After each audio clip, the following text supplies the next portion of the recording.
Compressors Balaji, Chief Engineer from the Department of Marine Engineering.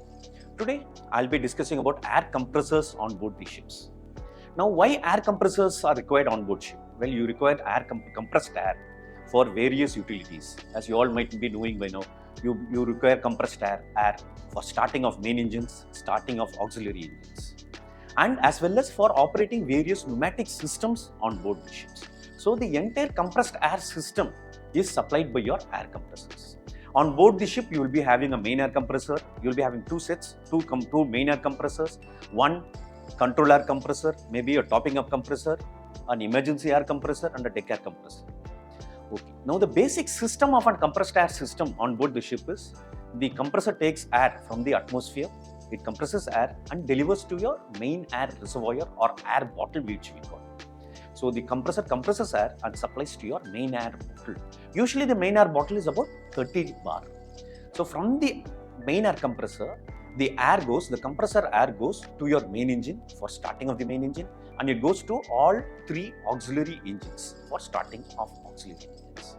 Then, from the main air reservoir, it also passes through a reducer. A reducing valve reduces the pressure of the air from 30 bar to 7 bar.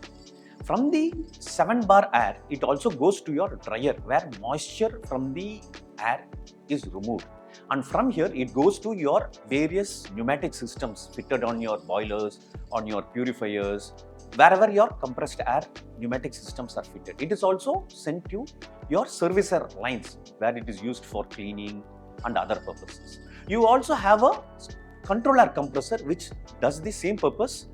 So, from the control air compressor, the air from the atmosphere is taken, it compresses to 7 bar, usually 7 bar, and from there it is sent to your control air compressor, your control air reservoir. So, from the control air reservoir, you can again use this for your pneumatic systems to your boilers. It also passes through a dryer where the moisture from the air is removed. Removing of moisture from the compressed air system is essential because this moisture usually forms sludge and leads to sluggish operation of your pneumatic system. So, this control air dryer removes the moisture from your control. From this dryer, it goes to your various systems. So, from the main air system and your control system, there is an interconnecting valve. So, during long voyages, your main air bottle can be isolated. Once your engines are started, your main air system can be isolated and your control air system can be used for starting and operating your purifiers and boilers and for your control system. Some ships might also have a topping up compressor. So, this topping up air compressor just tops up your main air bottle. Now, this compressor on board ships are usually reciprocating air compressors. This consists of a tight piston, which moves inside your line.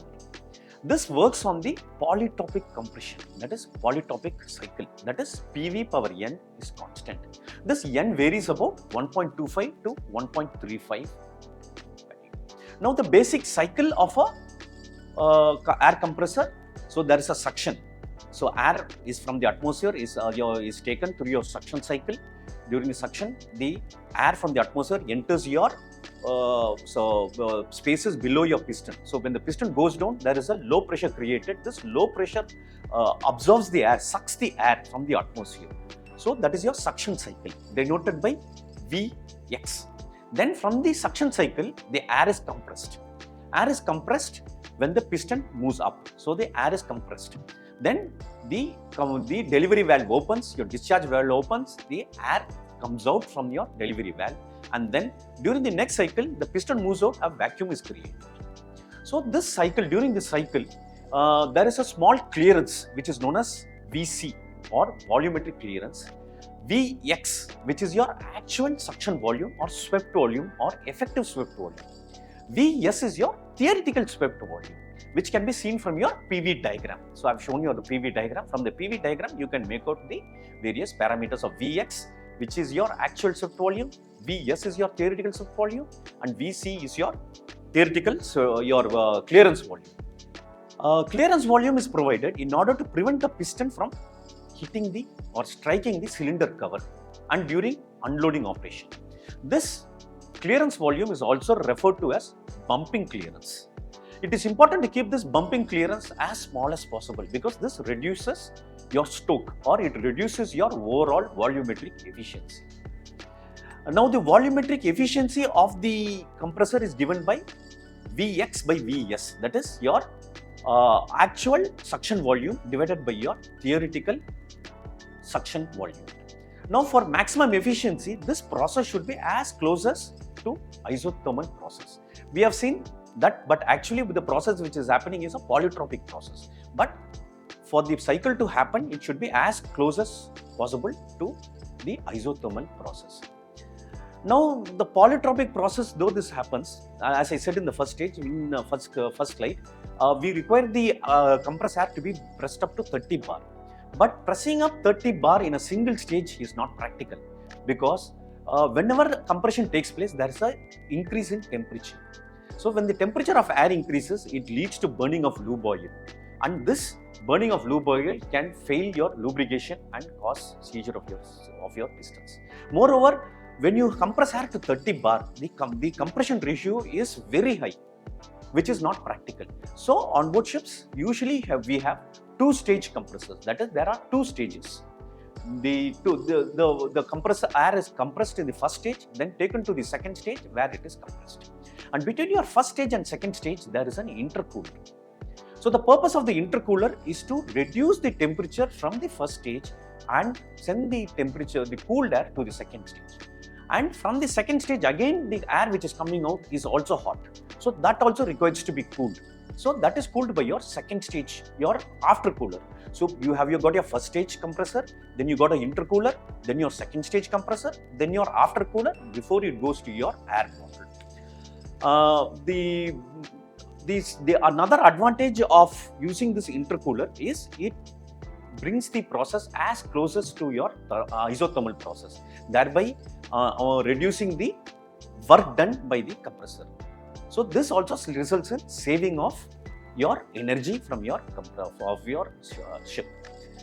So the basic arrangement of the air compressor is usually inline compressors. So the air from the atmosphere is taken through a suction air filter. It passes on to a first stage air compressor or a low pressure stage through the suction valve, where the air is compressed from 0 to usually 7 bar. From there, it comes out through the delivery valve. It passes through your intercooler. From the intercooler, it goes to your second stage or high pressure stage. There it is again compressed, and it comes out through your intercooler where it is cooled, and it goes to your air bottle. So usually the two stages, the first stage is about 4 to 6 bar, where the air temperature is 30 degrees, 130 degrees.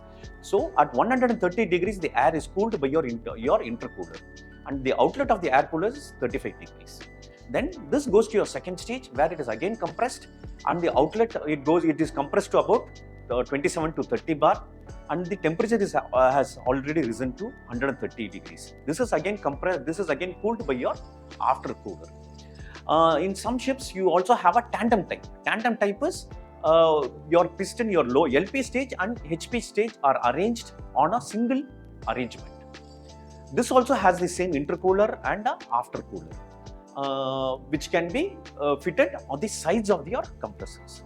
So this is the basic arrangement of the air compressors on board the ships. Thank you.